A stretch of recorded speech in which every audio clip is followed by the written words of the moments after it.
Saying what's up. Two Jack Bros is back. Ansley is back. She was away for the Patreon episode last week, but she's back.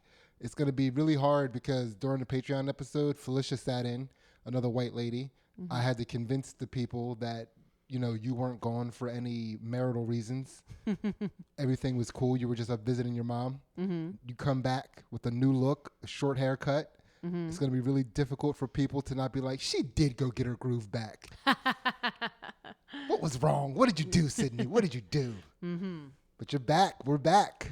Yeah, we're What's back. Up? How you feeling? I got my groove. Yeah? How's your groove? You better be careful. That groove better be fucking river dance.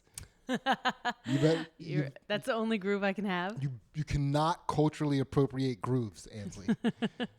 You can only get a very specific groove back. Yeah, that must be hard if you're going through a meltdown, right? Like you gotta be careful what music you blast. Yeah. Like how you handle it. You can only break down white. Yeah. And you can only build back up white. Yeah. You can't, and that's a large part of white people getting their groove back. Like when black people get their groove back, they go get close to their roots. When white people get their groove back, they go get close to other people's roots. Yeah, they got to go like loosen up a little bit because white people, they always break down because they're too rigid and like tense and they forget how to dance and they like don't smile anymore. Yeah. And they got to go hang out with some people of color that remind them like to laugh. Yeah, they need to get out of the white box into the minority box. I'm not allowed to anymore. Into the POC box. You better stay in your box. Poor white people are going to have some issues soon. Maybe that's what happened. White people weren't allowed to get their groove back. And now they're like, fine, if I can have my groove back, then nobody can have their groove back. That's exactly what's happening. Mm-hmm. Everything's being protested right now. Yeah. You cannot not protest a single. Like it's the only thing white people can do to get any sense of balance right now. Or write a petition letter. Yeah, sure. It's a white person's coming of age story is them writing a petition letter. Is them getting 1,000 signatures on something to get someone fired. That's how you do it. That doesn't cleanse the spirit in the same way. That's not good for our society. It's not. That's not good for our humanity. No. Yeah, and it's not. We got to get our humanity back on track. Mm-hmm. Take humanity out of the hands of the individual, put it back in the hands of people of color.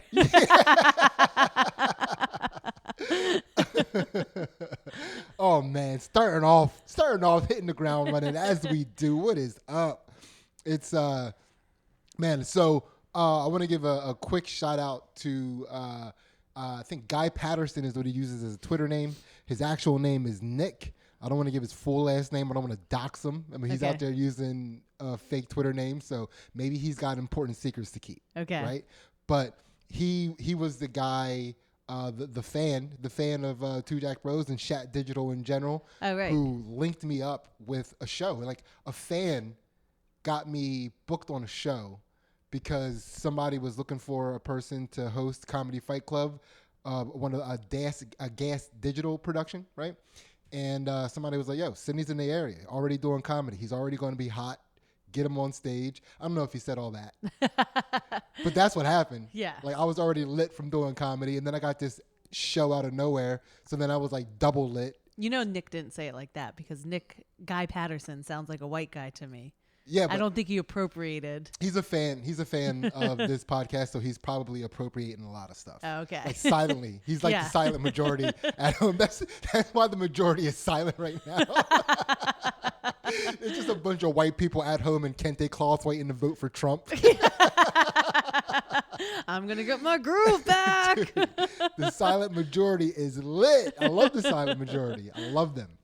So... But that was cool. Big fan. Yeah. Big fan of him now. You know, that was awesome. And just like a fan of this whole process, you know, like I'm with, you know, we're connected to a gang of people that put out quality comedy, that hang out with people that put out quality comedy. I am a person who puts out quality comedy on stage. And it was just like, yo, connect this quality to this quality and let it all be quality. A gang of people? Are you okay with that? Gang. Well, terminology. Only I'm the only black person involved, so I'm the only person that's allowed to call us a gang. Okay. The rest of you have to call us a group or Even though this would be considered appropriation, if you check the history books, it's not. You can call us a posse. Like the white people involved can call us a posse. I can call us a gang. Okay. I can call us a hood. Yeah. But nobody else. No. Nobody else. Man, so much to talk about. Yeah, you got a lot to talk about. So much. I do have a lot to talk about. What do you want to talk about?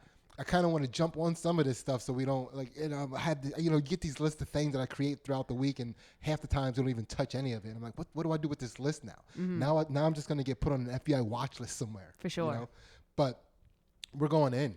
Okay. We're going into it. Let me see where I want to start, because this is what. So well, let's just talk about that show first of all. The Comedy Fight Club. It was a roast battle. Yeah. And I was one of the judges. Yeah. Which was perfect.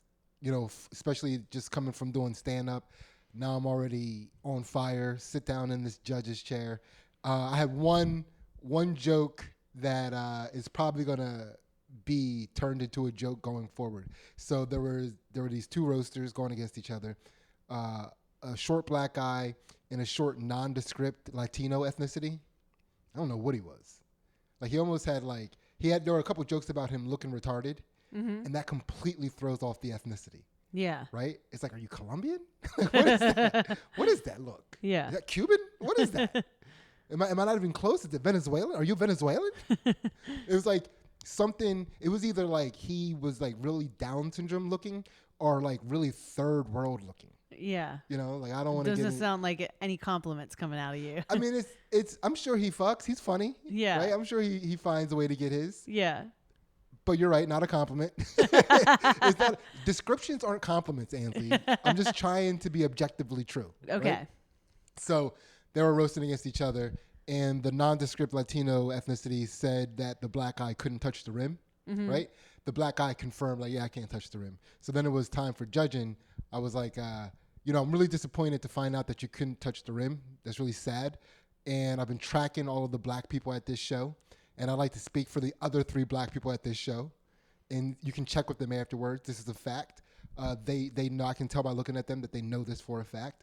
But as a black person, the moment you touch the rim for the first time, your dad magically appears.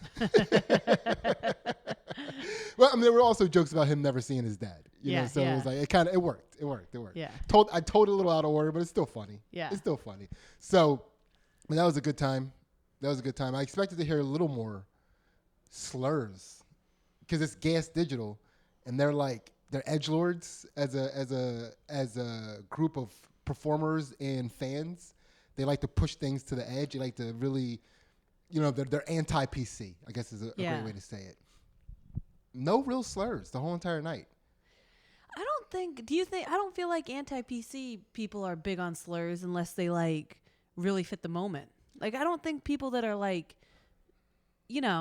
that has to be the motif of the anti-PC people. It's funny because as you were saying that, I don't think anti-PC people are really big on slurs. I was like, I'm totally big on slurs. And then you were like, unless they fit the moment, I was like, oh, okay, well, she got me. Yeah. Like, I'm not just out here chanting slurs. But when you're in a roast battle, you have this is the moment. This is the moment you can sneak in a slur here or there. Were you like, oh, that should have slurred them? I mean, there were moments? More than a few moments where there could have been a couple N bombs, Yeah, no N bombs or job. No N bombs, no, I don't even know no spick bombs. I don't even know. Is it an S bomb? I think the only one we have to say by letter is N. Historically, yes. Historically. There were some Italians up there. There are no WAP bombs. Although that's been appropriated by Cardi B. That's true. We don't. That's confusing. Yeah, it is very confusing. You have to be like, I meant the old school Italian WAP, not the not the woman one. Your pre-COVID WAP. Yeah. Yeah, you're more of the historical WAP, not this new trendy WAP. Yeah. Okay. Yeah. There were some women up there. No cunt bombs. Do you feel like it was missing out? Like, were people censored, or was it just it just didn't happen? It just didn't happen. I mean, it was, I don't know. I mean, I feel like this is the context for us to get this stuff off our chest a little bit without being judged. The only slur that really occurred was in the last battle, the main event. They dropped a couple F-bombs. Oh. You even had to think about what that was, right? Yeah, I was like, Yeah. the F word isn't Yeah. a slur. Yeah, of the FAG bomb, the fag Yeah, bomb. yeah. Dropped a couple fag bombs, Mm. you know, at each other. Yeah. And I don't know if either one of those people are not bisexual. Like, I don't know if Yeah. they're fully straight. So it might have been not a slur, Yeah. technically. It would, You, I don't. you know what I Yeah. mean? Like, because you know, like when women call each other bitches, it's not. You know, if you listen to rap music and hear what they call each other all the time, Right. not a slur. But the funny part about it to me is how I was like so ready for all the other slurs. Yeah. So ready for them. And then somebody dropped the F-bomb and I was like, oh, no, you can't say that one. That one got you, huh?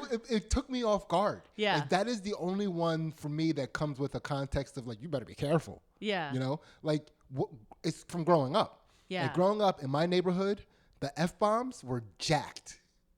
And they would fight you at the drop of a hat. Like, I saw, no lie, I saw somebody call a homosexual man an F-bomb. Yeah. And that F-bomb beat the shit out of that man. Yeah. And the whole time was like, I got your fag right here. I got your fag right here. Yeah. And then like just hitting the shit out of him. And then at the end of it, he was like, who the fag now? Who the fag now? Right? And kept hitting him until the dude answered the question.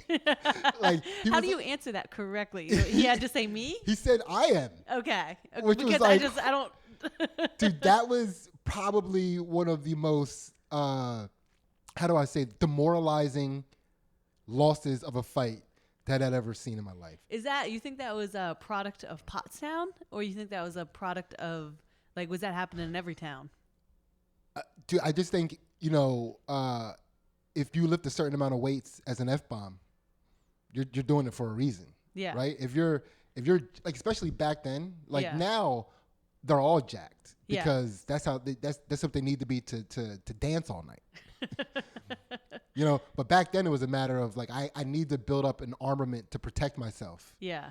You know, and F-bombs don't carry guns No. because they can't handle the kick. I was thinking because their clothes are too tight. They can't, you know, it doesn't work with the They outfit. can't conceal. Yeah. They can't conceal firearms. Like Yeah. when they shoot at the kicker, they go, ah! Or back when you were growing up, there was way too many mesh shirts. It just didn't work. It Like, just didn't work. Nowadays, like those types of mesh shirts, like that person probably has a knife or a gun. yeah. But back then, it was like, that's a village people. Yeah. Yeah, that was like, that gives me nightmares. Like that fight, because that was the only, I've seen a lot of bad beatdowns. Yeah. I've never, I mean, okay, the only times that ever there was a beatdown and then a requirement of the person winning the fight to make the person say something. Yeah. The only ever time that I saw that was like a guy who did something to somebody's sister, something disrespectful. He might have even hit her. Yeah. And then the Gotta guy, her brother beat him up and made him promise to stay away from his sister. That's And a like, fair one. That totally is. Yeah. Like that was like, yeah, dude, do not leave this fight unless you make him say, you know, like if he would have left that fight without saying that, it's like, dude, you didn't finish the fight. Right. Right? But in this situation, it was like, oh my God, that could happen to anybody. You know, like I'm not the kind of guy to be out there hitting other people's sisters. Right. Right? But I might, for shits and giggles, drop an F-bomb here or there, especially at that time period. Not now so much. I mean, on this podcast a little bit, but I mean, it was only, you know, to describe the word we were saying. Yeah. But back then, it's like, you know, who knows that word's going to slip out of you? We didn't know better. And then it's like, could you imagine being like in a circle of people, you know, playing basketball, like, bad shot, fag, and then like everybody gets silent, and you're like, what's wrong? And then you like turn around and there's some jack gay dude waiting to make you say you're a fag. That's a superhero. Dude, like fag man.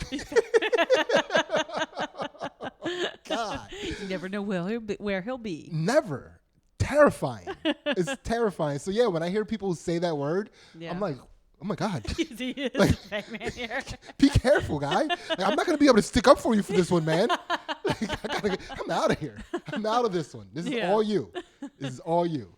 So, let me make sure everything's recording, man. Last Patreon episode, I I didn't have the sound recording right away, and I had to like Sydney. get it recording. I mean, but it's still With a guest. I know that was the embarrassing part. It was like if it was just us, I would have started over.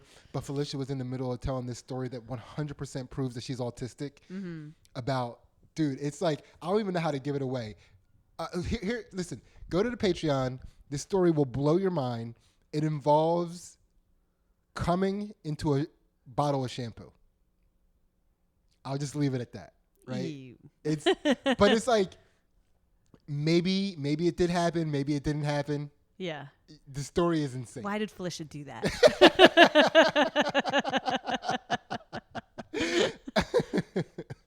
All right, so let's get into some of this stuff, man. The world is wild. It is. So you sent me a story that was hilarious. Just the headline of it was hilarious. Yeah, it's pretty funny. Right? Did you end up reading? Or Yeah. Do you want to preface it? You want to say what it is?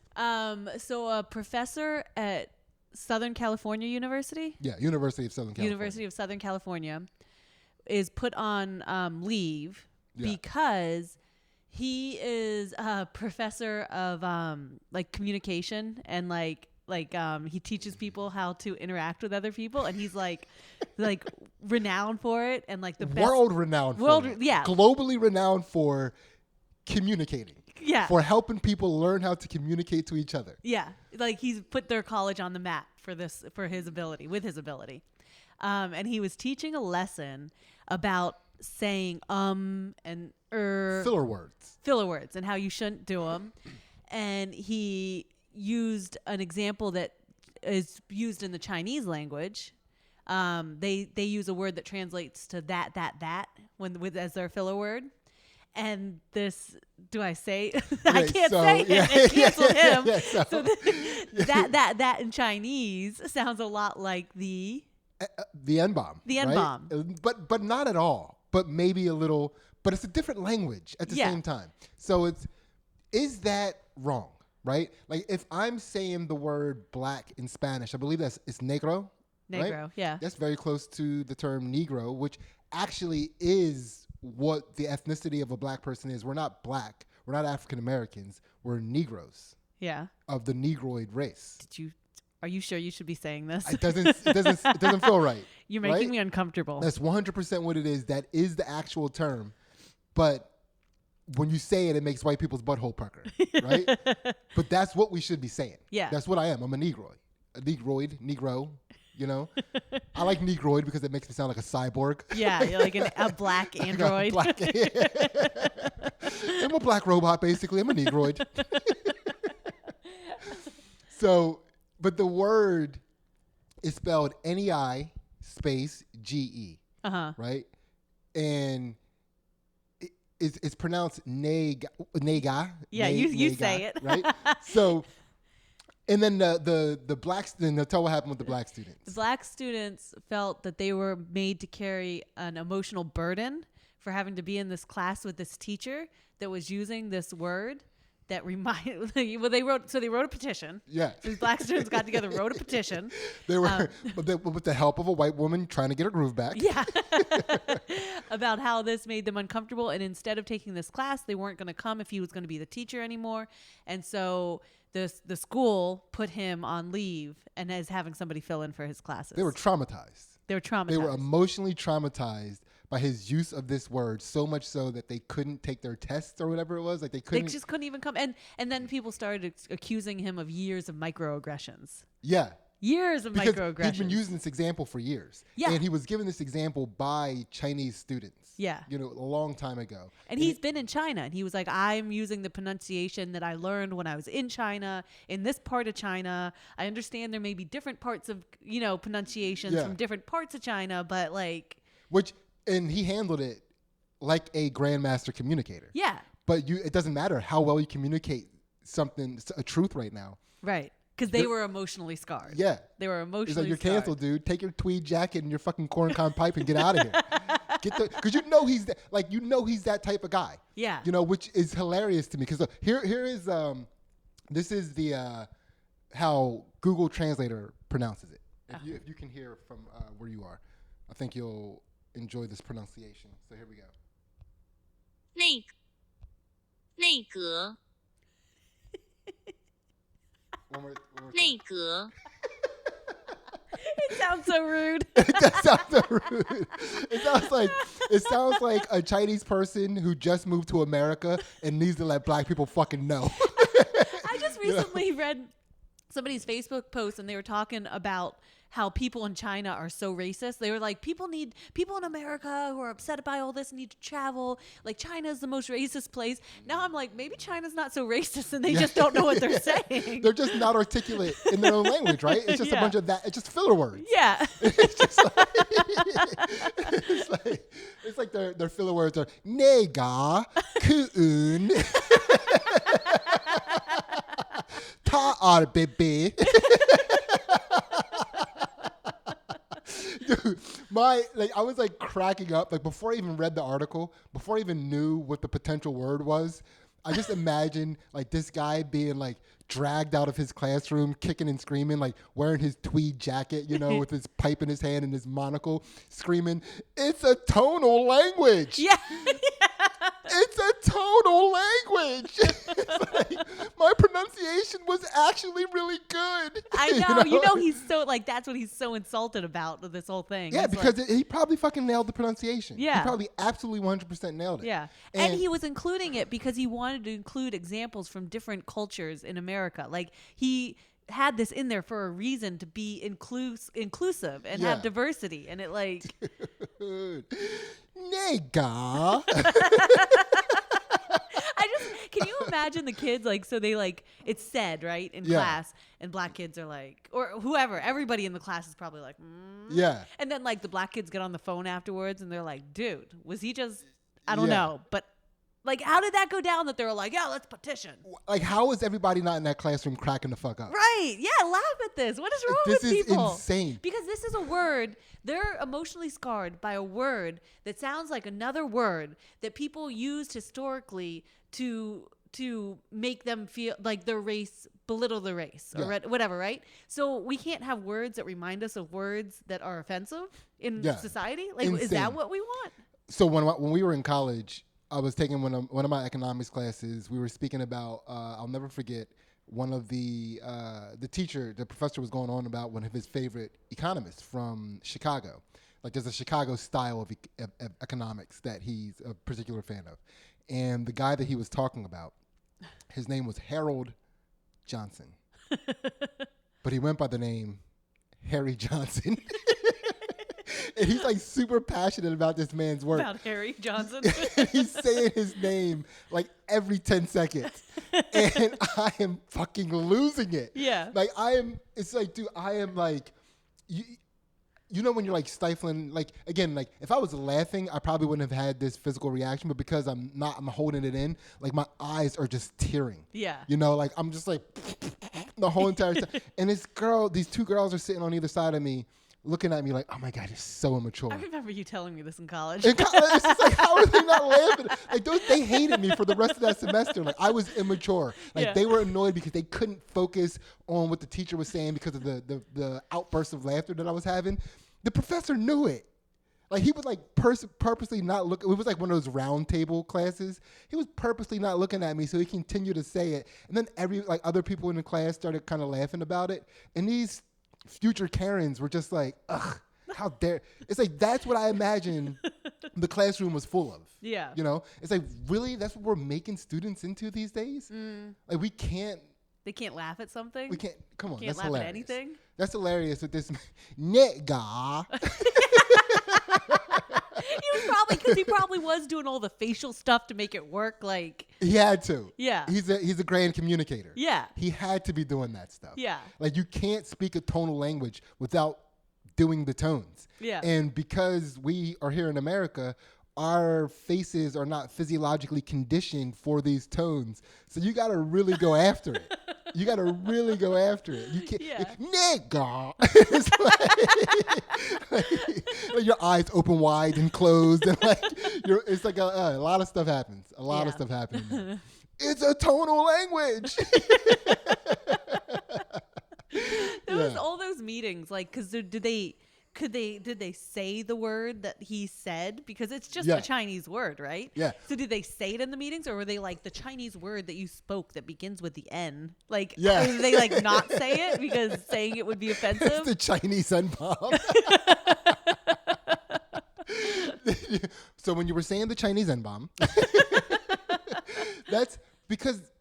So you saw that they gave you 2 pronunciations for it in that article. Yeah. Like, I think they were probably using the wrong pronunciation to say the word.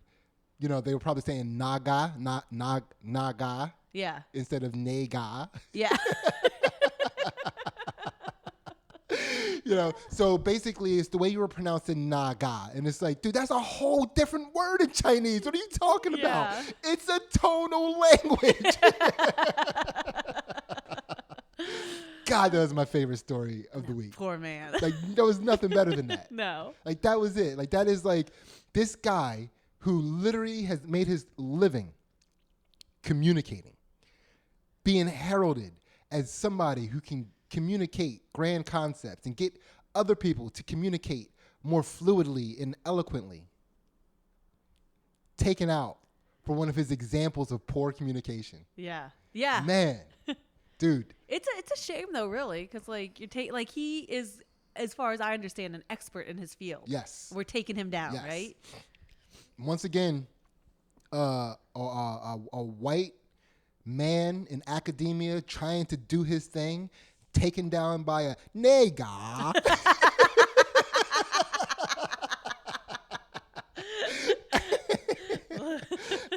Life really isn't fair. It's not. It's not. Why are we letting these negas have so much power in our language? Oh, Do you know what I no. mean? I know. It's not cool. It's not cool. What's the thing I was trying to nega? Oh, I can't think of it. What is it? Nega.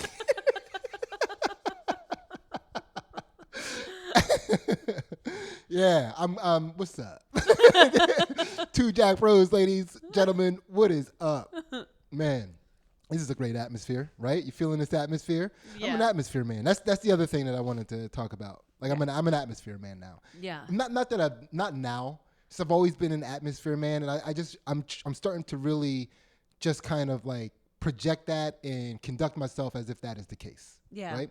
And as an atmosphere man, what's important to me is the atmosphere in which I do anything. Mm-hmm. Like, I make sure I establish that the atmosphere is right to podcast. The atmosphere is right to work out. The atmosphere is right for everything, right? And I'm just getting that out there.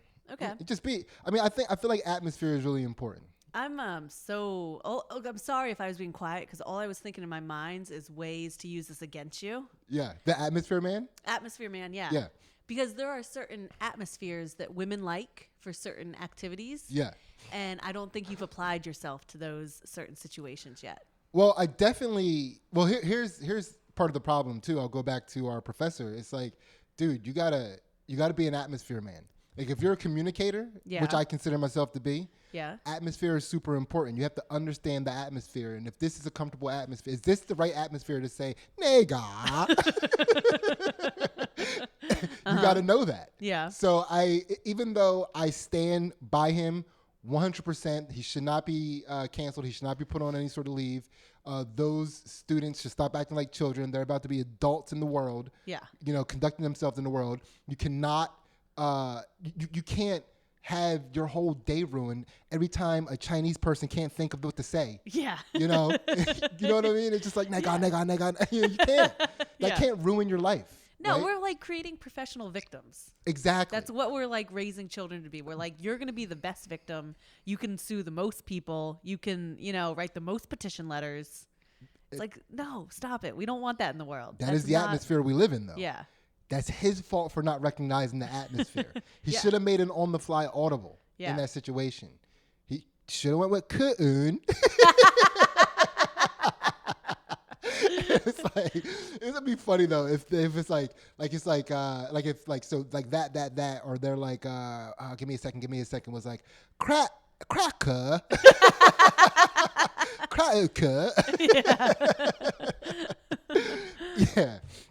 Yeah. So what about these lady atmospheres? What lady atmosphere do you feel like I don't adhere to? Like to butter me up a little bit more, a little romance, a little like make me feel special, set the stage. All right, so you're trying to talk about foreplay, it seems like.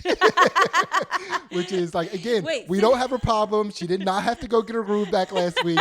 There's no problem in our relationship or our marriage or our sex life, I think. I'm about to find out right now with you, though. This all goes back to your single mother, okay? Yeah. Your mom taught you about eating box. Yeah. Right? Unfortunately, yes. That's not the only foreplay, Sydney. Which is why I don't do it. No, I can't. Anything, because like, when you're a kid, it's like anything that your mom tries to push is whack.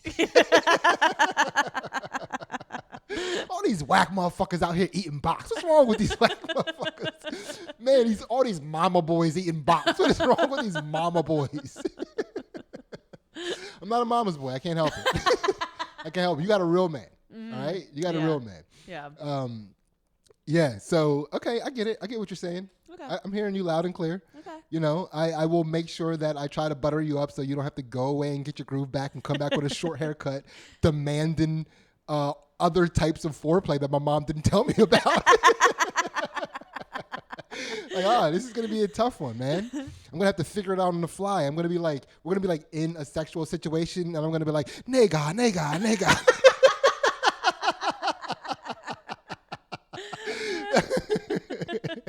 I got to figure this out on the fly here. I don't have the words for this. That's fair. That's fair. All right, we're definitely moving the fuck on from this one. It's man. So I don't even know if this is like. It's like, do I want to talk about this or do I not want to talk about this? But it's the movie Cuties on Netflix is big right now. Like everybody's talking about it. It's that movie with the 11-year-old, 12-year-old girls in that twerk competition. Oh, I saw the comment about that for the first time today, and I'm like, what? I didn't know what was going on. I've missed this whole thing. People have been raging about it. People are mad because it's like exploiting young girls. It is. Well, it is. It's let's for sure. Nega for sure. It is definitely exploiting young girls. Are these? What race of humans are these? They are. Well, they're foreign. So doesn't matter. What kind of? Yeah, no. What kind of foreign? So there's is this like Indonesia type foreign? Are these? Well, there's a Negroid Muslim chick, and then it seems like Caucasoid Europeans. What word are you? You did not locate me on the map with those words. Oh, so it's a French film, okay, by a French director. Okay, but if I'm not mistaken, I think they're speaking English, so I think it's like an England type thing, like wherever they speak English in Europe. Okay, okay, I got you. So Holland, I don't know. Yeah. It's the story of this young 12-year-old Negroid Muslim chick who is coming of age. She's coming into her sexuality, which already not a good start as far as exploiting young girls. But a lot of it centers around the fact that she is going against her strict Muslim culture to do this stuff in the first place. Is this a documentary? I thought it was going to be a documentary. It's not. Okay. It's a movie.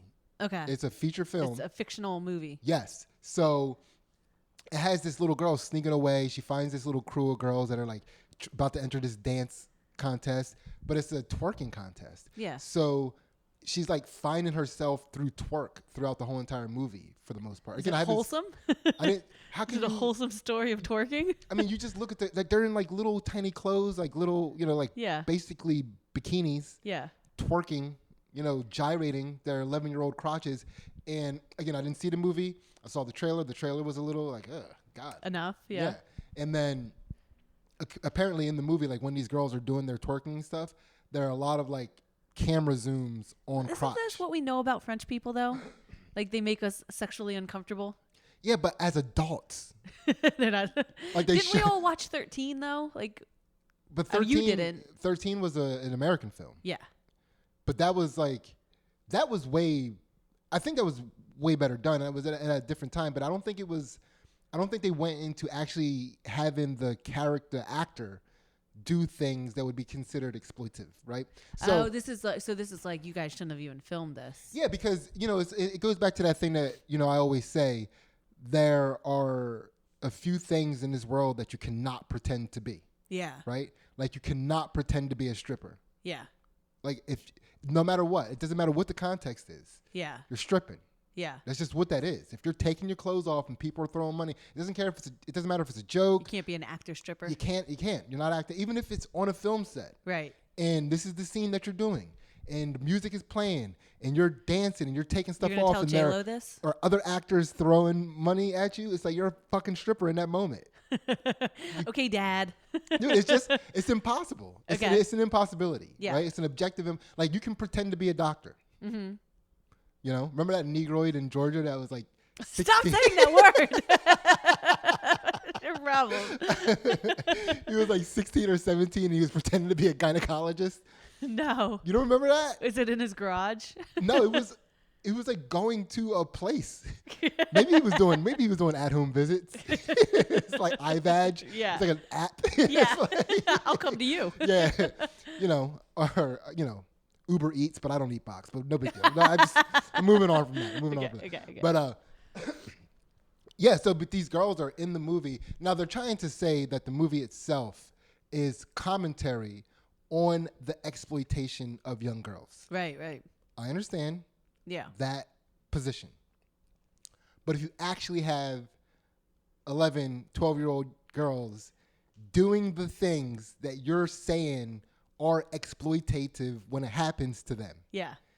Now you're also exploiting these girls in a sexual manner. Right. You can't get around that. Yeah. Right? Yeah. So I guess that's the problem that I have with the movie. The fact that they're trying to make this a movie about girls coming of age, and it's a powerful movie for women identifying with their sexuality and yada, yada, yada. And it's like, let's just let kids be kids. Yeah. It's like that girl, the lead character of that movie now, that's out there. Yeah. There's child porn of her out there. Yeah. So, and again, it's like I'm like back and forth on this because I'm also a person that's like, well, I don't want to live my life in fear of what terrible people will do if they got a hold of a thing. You're right. So it's like, well, a bunch of, tell pedophiles that it's a commentary on exploitation. Right. Like they're not going to stop whacking it to that movie. Right. But at the same time, it's like, should we be fearful of doing things because of what pedophiles might do? Right. You're not, you don't like censorship. I don't like censorship. Do we censor ourselves because of, no, that's a tricky one. It is a tricky one. Yeah. I think it's a conversation worth having. Yeah. I personally think it is exploitative. Yeah. Like I don't like it. I wouldn't let my daughters do that. When they're 18, if they want to do something like that, hopefully they still look young enough to play a 12-year-old. But that would be very different for me. Yeah. Like if they had, because we do that a lot. Like Saved by the Bell, like the whole time they were like 40. But that also kind of saved the Bell from being exploitative. Exploitative. Rather, because it's like, well, we're actually adults. We're acting like kids. So and these are real like 11, 12-year-olds. The real deal. The real deal. Oh, and they're doing the real deal. It's like, are they good at it? They have to learn. I mean, it's like the whole world's good at twerking right now. There's really no levels to it. I mean, when you're looking at the elite. Yeah. But like everybody's like pretty good at it by this point. Yeah. So it's not. They're not doing anything. They're not knocking it out of the park with like this, like, oh, twerking like you've never seen it before. That's not That's not it, right? They're not and one mixed twerking. Yeah. So it's. All right. Yeah. All right. Covered cuties. Covered it. Covered it. But this is the real thing I wanted to get down to. We got a new transracial lady. A new transracial lady. And she looks like Rachel Dolezal. Like she's a lady that she's a professor.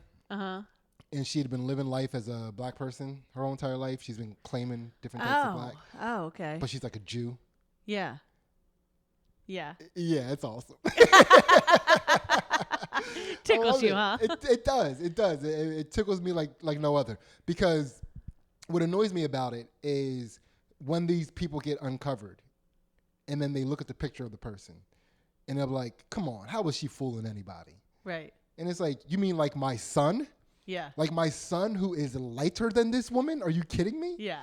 What do you mean, how is she fooling? Like, stop acting like people can't get away with acting black. Like, we're not, we vary so much in shades and colors. Like, right. You know, it can happen. Right. You know? And it's just funny to me that there's so many consequences for that. But there are no consequences for all of the Negroids out there passing as Caucasoids. Oh. Well, so was she like part of the NAACP? Like how claimy of the black culture was she? What was she? Well, she was a professor of African American studies. Still white women can do that. Right. And she is also a professor of like African culture. Okay. Right. And she also, I feel like she also leaned heavily on her experience as a young black woman growing up in the Bronx. But she was a Jew that grew up in the Bronx? She was a Jew that grew up in Arizona. Oh, that is fun. That's fun, right? And she was teaching all these students, and all these young African Americans about the struggle that they have all shared together. Yes, she was bonding with other Negroids about their shared experiences. How'd she get outed? Did her parents out her? I think somebody discovered her, but she kind of outed herself. No. She jumped in front of it. Yeah. You know, and she was like, I would like to say that what I've been doing is equivalent to violence. She went full social justice warrior on herself. Whoa. And she even suggested canceling herself. Really? Yeah. Which is wild to see. So she's like, I'm sick in the head, or like I'm appropriating, like she actually did claim that part of what she was doing was linked to some unresolved trauma that she experienced as a child. For sure. So she is sick in the head. Yes, she is. Wait a second. How do you know all this stuff? Are you planning something? You're like, okay, that didn't work. That didn't work. I love it that she's from Arizona, so she probably had like a nice little tan. Yeah. You know, that was just like, just part of who she was now. A Jew from Arizona seems kind of rare too. It is, but it's also funny too because, of all of the seemingly ethnic features that come with that. Like if she gets her skin brown enough, yeah, that nose passes as a Negroid nose. It's not a Jew nose now. Yeah, it's a Negroid nose. Yeah. Is it Caucasoid, Negroid, Jewzoid? I don't think they joke. I don't think you can. No. You kidding me? Jewzoids are almost responsible, single-handedly for stand-up comedy. That is true. Like if not for all the Jewzoids in the Catskills. I don't know that it's like reminding me of another word though. It's starting to make me feel emotionally attacked. A Jewzoid. I don't know. I'll let you know. I think they're. I don't feel emotionally triggered by it, but I could see. I could see why any Jewzoid out there hearing me say Jewzoid is like, whoa.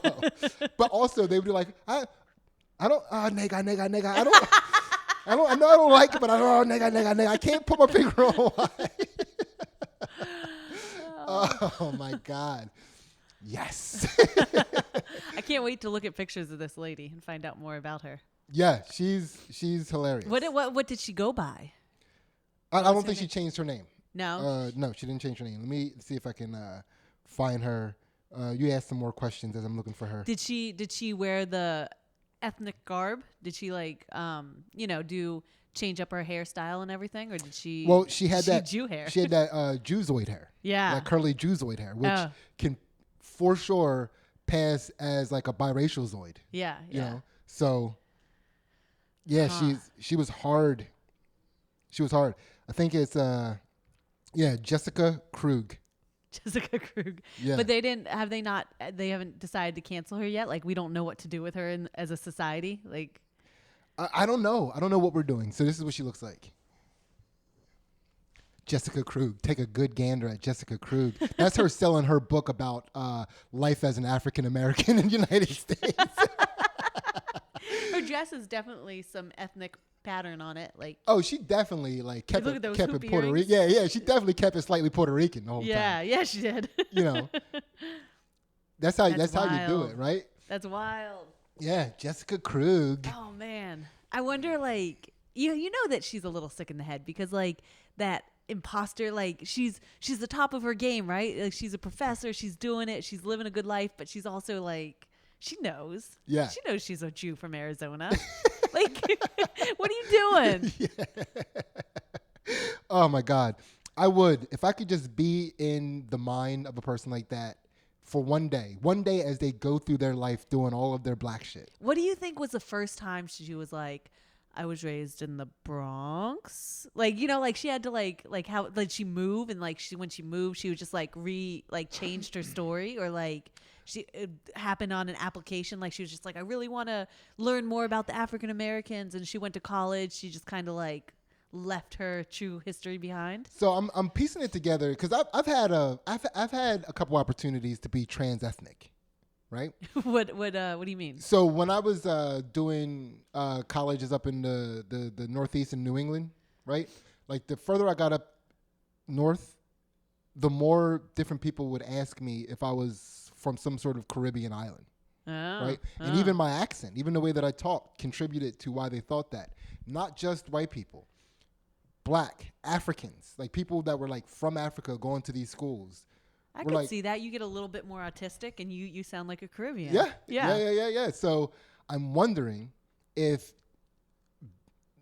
at the accent of a Jewzoid from Arizona kind of might sound a little New Yorkish. Yeah. You know what I mean? It's Yeah. I don't know what happens to a Jewzoid accent in Arizona. Yeah. Right? So people would just flat out be like, oh, are you from Haiti? Like, are you from Trinidad, Tobago? Is what you get? Lot. Yeah. Yeah, you from Trinidad? No. Tobago? It's like, no, man, no. From Philadelphia. Yeah, dude, it's like Pottstown. Yeah. Pottstown. Pennsylvania. Yeah. That one, that Pottstown. Not Pottstown, Trinidad. You know? So, I mean, I could have been like, yeah, I'm from there. Yeah. And they would have just rolled with that. Yeah. So I'm imagining like maybe her accent sounded like something and she just went with that. Oh, you think she's relieved now? Like she finally got this off her chest and she's like... No, I think she was having too much fun with it. And here's why. She appropriated multiple different black styles of black, right? She got her groove back and she... Yeah. It's like, yeah. She was just trying to get her groove back. That's all it was. To an escalating degree over my adult life, I have eschewed my lived experiences as a white Jewish child. The very epitome of violence, of thievery, and appropriation of the myriad ways in which non-black continue to use and abuse black identities. She's got to apologize like a white woman. Well, she's also a social justice warrior. Right. So she's like, dude, I just imagine like her writing this, like she's writing her apology and then she stands next to herself going, mm-hmm. I know. She's going to lose her mind. Yeah, that was probably a wild experience for her. But I'm like, I'm having a hard time just skimming it, finding it. But she was, like she appropriated like Caribbean black, like African, like African diaspora black, and then Bronx black. Oh, so it's probably, it could be what you said, like whatever people gave her, she took. Yeah. I think it was probably. I want to hear her talk. Yeah. I want to hear what this Jewzoid accent sounds like and why it got so many black ethnicities attached to it. Because that's I'm sure that's what it is. Yeah. I'm almost positive. So, but yeah, that was a good time. That was just a good time had by all. Yeah. So. You got anything? You want to talk about? Oh, well, I do. Uh-oh. So I've been learning about the Jinns. Oh yeah. So I had a theory for you that I thought you'd enjoy. So there's like a lot of people in history that like Jinns might. Let me just interrupt you for a second. So writing in a Medium post published on Thursday, Jessica Krug said she had falsely assumed identities that I had no right to claim. First, North African blackness, then U.S.-rooted blackness, then Caribbean-rooted Bronx blackness.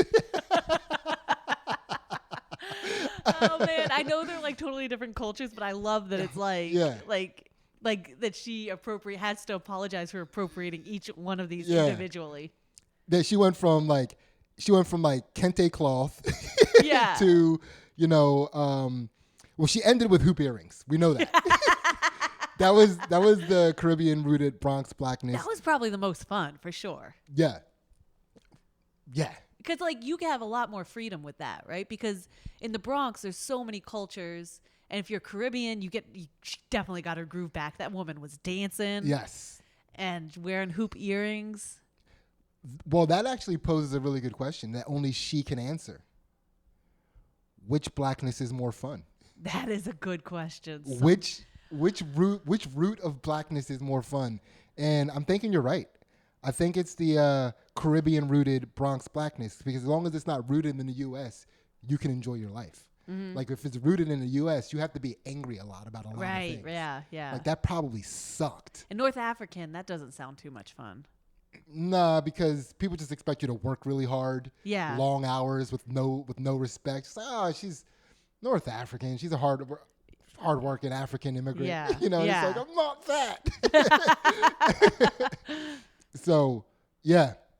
Seems like I wonder which blackness was more fun. I really do. And Caribbean, like the Bronx one, that seems fun to me because it seems like she could be like real motherly. Yeah. Like you can get away with everything when you're like, oh, sweetie, you hug everybody. Like you're just everybody's mom, Also, Caribbean-rooted Bronx blackness, it's a type of, like, Caribbean-rooted Bronxness should be its own ethnicity because it combines, like, all of that. Like, the Jamaica, Haiti, but also Puerto Rico, Cuba. So you get to do all the shit. You get to rice and beans. They got.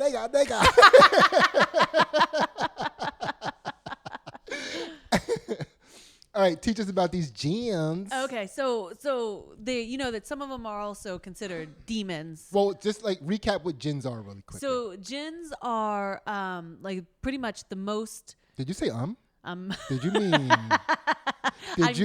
No. Djinns are genies, or they're what genies are based on. They're what dragons are based on. They're what mythical lore is based on. It's the oldest record of mythical lore creatures coming out of the Middle East. Shout out Middle East. What up? Yeah. So like it's Babylonian and all those ancient cultures. Dude, the Middle East is rich with ancient culture. Yeah. Like if I ever appropriate anything, it's gonna be an ancient Middle Eastern culture.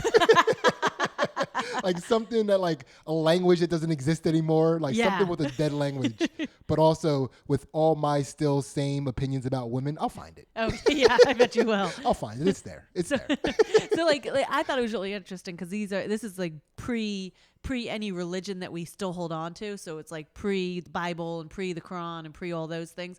And these lores made it into the Bible and the into those stories. And so there's all different types of Djinns. Some they had 4 categories for them. There's some Djinns that just like to be around people. There's some Djinns that are like your guardian angel, but more like your evil spirit on your shoulder telling you to do wrongs. There's some that love babies.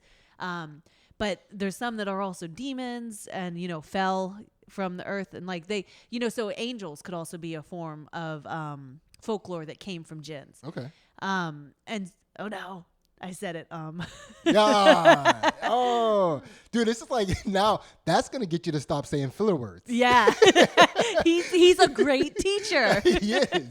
My God. Get this man back in there. Get this man. He's helped Ansley. He fixed Ansley with one nega bomb. Oh man. So the Queen of Sheba, some people say, was a devil Djinn. Okay. She was a demon Jinn, which I thought you'd enjoy because she's a She's woman. a woman. And Yeah. you like that kind I of know stuff. it. You get me. Yeah. But also, King Solomon was said to learn how to rule over Jinns. So he had power over them and he could control them. So all the ancient... Wait, King Solomon had the magic stick? Yeah, the magic. Yes. Oh my God. So it's true. Okay, keep going. So he put all the Jinns under his spell and made them build his great buildings that were built. That's how it got done. He dickmatized them all. Yes. Yes. So, ancient aliens or whatever, maybe it was Jinns, Sydney, or maybe ancient aliens and Jinns are one and the same. So I just add that. I'm not separating them. Yeah, add that into your theories. But he ruled over the Jinns, and he would go up to a place on the rocks and watch them do his work. And the Jinns, they hated him, and that's why some Jinns are still really mean to us today, because they hold a grudge. Jinns hold grudges for a really long time. Yeah, they hate dick. Yeah. Dude, fool me once. So one time he went up. They got tricked out of all their power by one dick. He went up to this. He was up there watching over his Jinns building his stuff, and he had a stick that he was leaning on, and he died. But the stick held him up for many years. He was propped up by his dick? Yeah. Holy shit. And so the Jinns kept slaving under him. So King Solomon, is that King Solo Man? Like just him and his dick conquering all? Yeah. It's like, oh man. Okay. And I'm just piecing it together. You are. It together. All right, so he's leaning on his magic stick that propped him up beyond his death. So they continued to slave after his death. Yeah. And the only way they found out that he was dead is that his stick rotted through, and one day it broke and he fell down, and they were like, hey. It went limp. It went limp. And the Jinns were free. Oh my God. Yeah, they hate dick. Uh-huh. Jinns hate dick. Yeah. It tricked them. Yeah. They're like, never be fooled again. It will never get us again. Yeah. Yeah. Wow. That's why I know for sure that this feminist movement, they're all Jinns. They might they're be. All these movements, they're all Jinns. Toxic masculinity. Okay. They've been planning all of this for years. Yeah, the fuck right. Mm-hmm. Took them thousands of years to finally come up with toxic masculinity. Nobody said they were the smartest. Yeah. I mean, they're women. Oh man, good times. You know that story I told you about the Middle Eastern family that sued the Jinns that lived in their house? Yeah. And I told you they were calling them on their cell phones. Another one of their complaints was that every time they left their house at night, the Jinns threw rocks at them. That's funny. Yeah. Because that's one of the when I think of Middle Eastern cultures, like I think of like Bollywood dancing, you know, and then throwing rocks at each other barefoot, just like barefoot rock throwing. So I don't know. Could be a Jinn. Could be a Jinn. So I think we're good. Yeah. I think we're good. Man, this was a fun episode. Yeah. Like, how much time do you think? How long do you think we've been doing this? Was it an hour? It was an hour. About an hour. Yeah. Just ripping through that. Yeah. Like you didn't even have to like calculate. You weren't even like, what was it? Nega, an hour? No filler words. You just went straight to that. I appreciate that. Yeah. Man, this Great professor teacher. is the fucking man. He's good. He's Best good. professor ever. So let's do these shout outs real quick. Let's see what come on. I've been accomplishing tasks, been getting tasks accomplished. Shout out to Mike Butler, Mike Levy, Lizbot, Doc, Kevin Stevens, Julian from Canada, and his wife, Meg.says.so on Twitter, and her podcast, So and Tell. Kevin Lau, Mary Jo, Nicole, Janelle, Courtney, Rick, Andrew Pace, Keith Butts, Kyle Hancock, Erica Daniels, Levi Mercer, Justin Masabi, Ezekiel Ellis, Logan, Ryan, Joe, Rob, Roger Downs, Joe Francis, and his girlfriend's company, Saved by the Reef. They could be married by now. Who knows? TJ James, our man down under, holding us down. Nick Cupsey and his 2 books, Lost in the Mail and The 5 People You Meet in Wawa. This old guy, still don't remember who you were. Chris Bruno, never forget. Kevin McGran, never forget. Graham Hoffman, Chris Tucker, Derek Towson, my brother who has a different last name than me. We'll explain later. And, of course, we got to give... did I say Andrew Pace? I just went through him as if he was a normal person. Yeah. What up, Andrew Pace? What's up? And then Guy Patterson. Follow this man on Twitter. He's hooking up quality comedians with quality shows, and holding it down. He's just fucking holding it down, man. Spreading the goodness. Dude, spreading whatever the fuck we do here. I mean, you're spreading the laughter. I don't know. You can call whatever other superlative you use, that's on you. But we will make you laugh. We'll definitely make you laugh. Thank you so much for listening. You're currently listening to Circadian Clock. I just want to say thank you for the birthday shout outs that a lot of our friends yeah. gave me. Yeah, nice. absolutely, man. Dude, just loving the love. Yeah. Just loving the love. This has been a really fun experience. We're growing every week. Hop on the Patreon, and we'll keep it up. Shout out to Melissa Vile Kingdom for gifting us the intro and outro music that I keep getting strikes against on YouTube because of her recording company. She's like, dude, you can't use this. I'm like, yes, I can. I'm like, all right. And then next week, it's like, dude, you cannot use this. She's like, dude, she's not good. I'm like, oh, okay. It's like, yeah, nega. So anyway, all right, thank you so much. We out.